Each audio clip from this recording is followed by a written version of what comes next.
Sorry, then ask someone's permission. So these are all the pieces marked out to make the various, those collary paper things I had made to wrap around the big bar there. Whoop.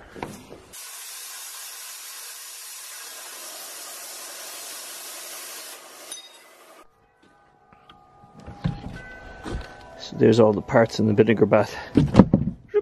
Come back tomorrow and see what they're doing.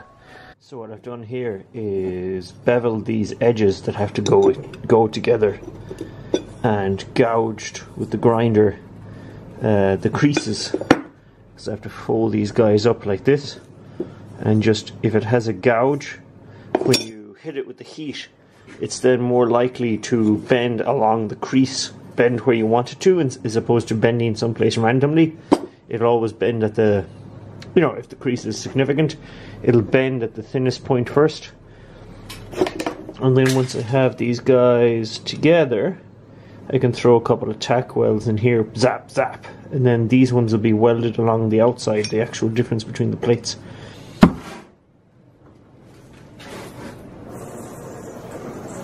Just a very small amount of heat in the general vicinity of the crease should be all you need. You could probably get away with doing it cold too, but it would fatigue the metal more. So, you know, doing it this way just means I don't... Is the colour coming through yet? Here. So doing it this way, you put less stress on the metal, and then you're less likely to get a crack or something weird like that. If you bend... I've seen machines do it on really thick pieces of metal. If a machine grabs a really thick piece of metal and bends it too fast or too aggressively, you can see the metal tear. Ah yeah, there's the heat. Bend it over.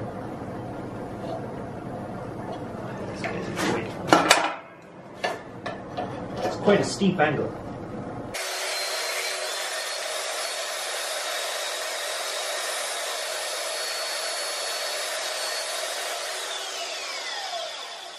Now in theory, if these are lined up properly, it should, these two should go together. Just to go together is that when they go together, trace,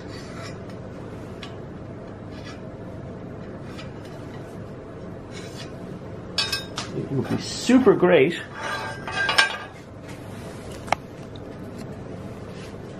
if these guys, this is only very crude, but yeah, so these guys can be convinced to sit on the same chalk marks,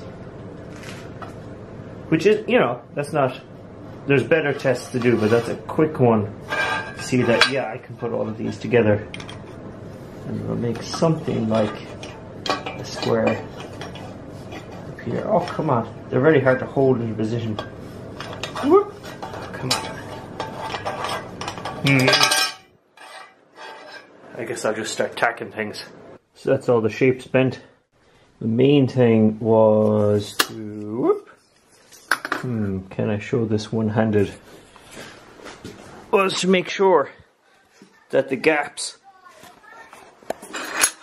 when the pieces were flat on the plate, were actually 45 degrees. I can't really you get the idea. No, I can't quite hold things. And then what was the other thing? Oh yeah, just to make sure that they were flat, that these surfaces were flat on the table, and hopefully that'll guarantee I'll be able to put them together properly without having to fill in massive gaps or things getting too messy.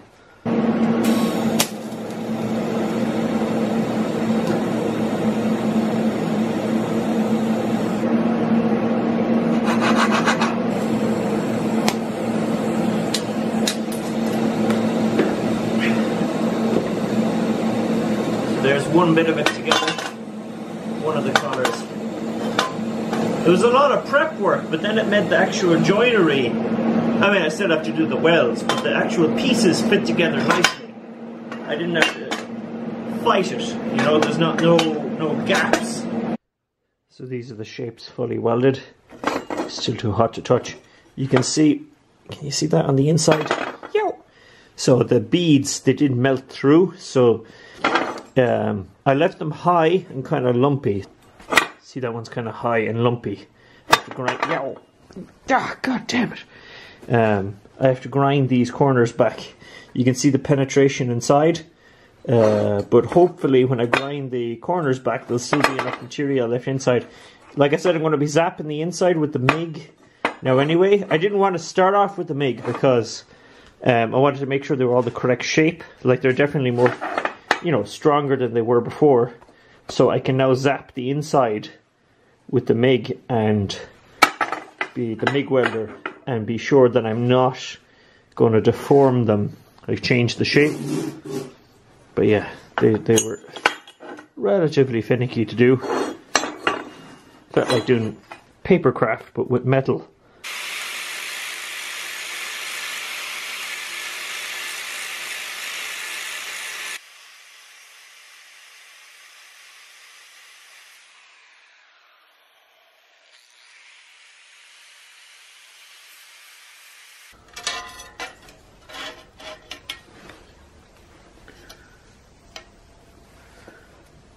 So these guys, if I've done my calculations correctly, will form the little collars that go around the outside of this guy. It looked like there was this thing going around the outside. This guy, I wanted to wait till I'd made this in case something weird happened with the measurements, but it worked out pretty much as expected. This guy is 8"/3mm wider on both ends to accommodate the bend round. So that's the plan. The kind of idea going around the outside.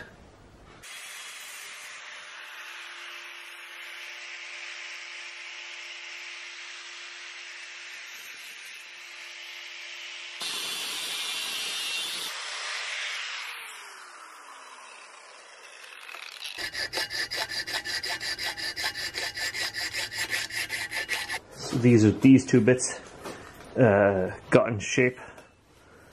I'll bend those, and these guys, which you may have saw me make and I wasn't quite sure what they are, these get bent around the tops of, they go that way or this way? I have it marked out anyway, so that I don't get confused. They go around the tops of these guys, like so. These things. And this one on the model there was a line here, which doesn't make sense because on the actual shape the crease is here. You can see I penciled it in. So I might just do this with the angle grinder, just go zip zip and create a shallow line on the surface to create that line.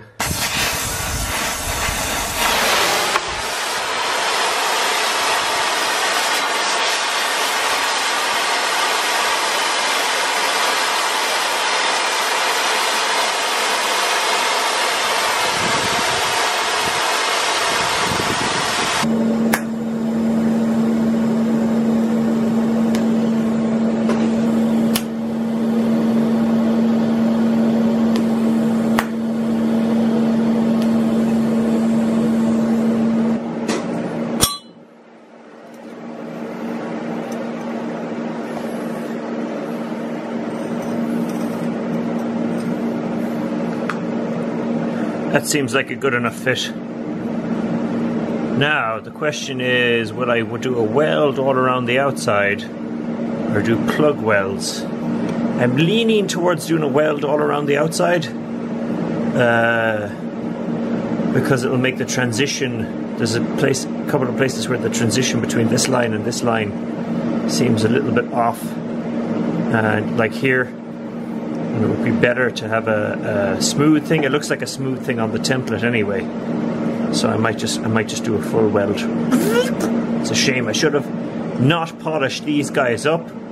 That was now a waste. If well, I mean, I guess this part won't get affected, but this part will get all heat cutter distortion, and in here it'll get all heat cutter. But I guess I can steel wire brush that. So that's it welded all the way around. Slightly too hot to touch, but yeah, that's very solid now. Whoa, probably a little bit more solid than it would be with the plug welds, and I can grind that back. It looks like because the difference between the heights was too much, you know, the TIG isn't as big of a build. I might do a bevel, you know, like the slope comes down and then it goes in, and then you know, there's a 3-step between the different curves. I don't know, I don't think I'll get away with doing I'd have to add just a ridiculous amount of material. Damn, it's too hot to touch. Anyway, you get the idea. So these are these little pieces. These ones go up here, and there's slightly longer ones that go down here. What I did is I rounded these guys off a lot more than they are on the template, because these things get exposed to where a hand or the web of your thumb might, in theory, and if that was pointy, I can see it taking a nice gouge out of you because of the way this thing is shaped. And these are those mysterious lines that were on the template as well. You know, they could have been a byproduct of whoever made the 3D model just not really understanding how the 3D shape would fold up, or having a different image in their head of how it would fold up before they drew it, you know. So I'm probably just going to use a grinder to put those on. The thin cutting disc, and go very carefully.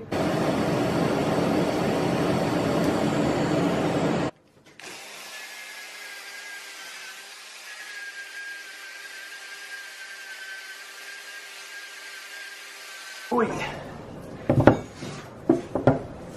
Can the camera see that?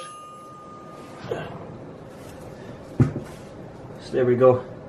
It might seem a little bit like excessive workload wise for one part, but that's what it took to do it. So now that this was done, I was grinding down a piece of 1 inch, because it was just, you know, technically it would fit in here, but it was just a little bit tight, you know, like the way with all these ins and outs, you know, it wasn't going through. And then this goes, the other big thing I was doing was grinding down a piece of the 1.25 inches, I'm pretty sure that's 1.25 inches, to fit this other one. Same dealio, it measured like it was okay, but it was just, you know, a little bit not right. And then taking this guy down, that was a lot of grinding that I spared you watching, but you can get the idea of what I did. And then this guy, have to weld these guys together. This one goes up a bit higher than it is there. It's something more like that. And this section is actually wrapped in leather whenever I get it all together. The thing I want to do now, I spent a long time marking this guy. Where is it? It's over there. Is cutting the big spike on the end out of this piece of square. This is one of those things where somebody's like, oh, if you had a bandsaw. But you know, I'm not sure. I mean, maybe I could set up something in the bandsaw, but this is such a long cut. I don't know. If I had a massive bandsaw, you could maybe trust it to do that. But it would be very, in a small, like a bandsaw I could actually fit in my shop. It might end in disaster to try and cut something so long. You know, like if it was cutting it at an angle, but like instead of cutting it this way, it was cutting the angle. Yeah, it might do all sorts of weird stuff. So, angle grinder o'clock. Because of the amount of heat I'll be pouring into this guy, I just marked, I'm gonna, you know, almost mark it out again with the grinder, just so I don't lose any of those marks as I, you know, because this guy could get very hot, and the last thing I want to do is try and remark it while it's very hot. So, same on the other side.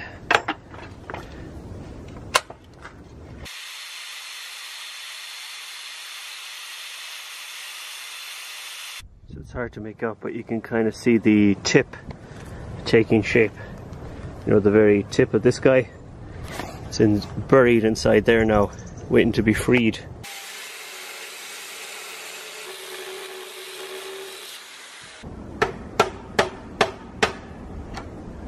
So it looks like, I mean, obviously it's awfully rough at the moment.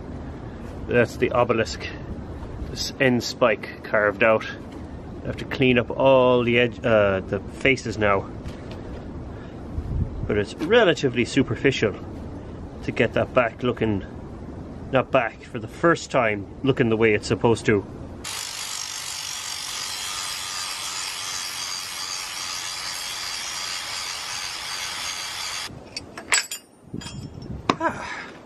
So that's all the bits that had to be cut off the outside to get this guy. Ow! Too hot. I still need to clean it up more in terms of polish, but I got all the faces flattened off the obelisk. Whoop. So what's going on here is I have the two solids, the 1.5 solid and the 1 inch solid that make up the core of the handle, lined up in these croc locks. This one is offset by 1/4 inch this way using this thing. They're both lined up by clamping this against the back edge of the vise. I'm just going to do 2 hefty tacks and then take it out and see is it lined up properly. And if it is, then I'll move on to doing the heavy weld.